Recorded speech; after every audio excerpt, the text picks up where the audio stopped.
Bonjour à tous, dans cette vidéo je vais corriger avec vous un exercice d'électrocinétique de ma feuille de TD qui s'appelle adaptation d'impédance, dans lequel on nous dit qu'un générateur de force électromotrice grand E et de résistance interne petit r alimente une résistance grand R. Donc on a tout simplement la situation suivante. Ici, un générateur réel, qu'on a modélisé par un modèle de Thevenin de votre cours, en série avec une résistance grand R. Et donc pour déterminer le courant qui circule dans le circuit, le plus simple c'est de commencer par regrouper ici ces deux résistances sous la forme d'une résistance Rec qui vaut R plus grand R. Elles sont en série. Si bien qu'on se retrouve avec un circuit dans lequel on a cette résistance équivalente avec ce générateur de force électromotrice I, pour lequel on a directement que I est égal à E sur Rec, c'est-à-dire E divisé par petit r plus grand R.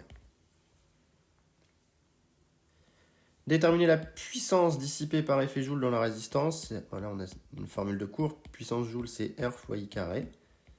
Ça fait donc R E carré divisé par petit r plus grand R au carré, tout simplement. Et donc tracer la courbe, moi je l'ai tracée avec Python. Vous pouvez la tracer aussi à la main. Donc voilà la courbe que j'obtiens, P Joule en fonction de R. Et on observe la présence d'un maximum en R0,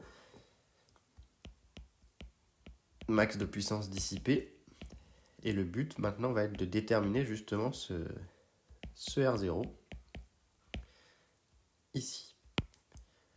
Donc pour quelle valeur R0 de R la puissance est-elle dissipée, est-elle maximale? Mais R0 est solution de la dérivée de la puissance Joule par rapport à la résistance évaluée en R égale R0 égale à 0. Ça c'est la condition pour être un extrémum de PJ. Et après, au vu de l'allure de la courbe qu'on a tracée, on admettra que c'est un maximum sans faire l'étude de la dérivée seconde. Donc on va dériver P Joule par rapport à R. Donc c'est la dérivée d'un quotient. Donc ça fait U'V moins UV' sur V carré. Donc U' ça fait E carré fois R plus R au carré moins U RE carré fois V' 2 fois petit r plus grand R divisé par petit r plus grand R à la puissance 4. Donc R0 est solution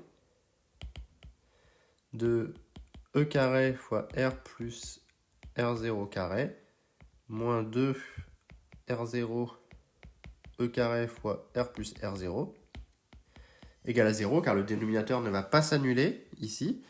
Et donc là on peut simplifier un petit peu les expressions. On peut simplifier E carré ici.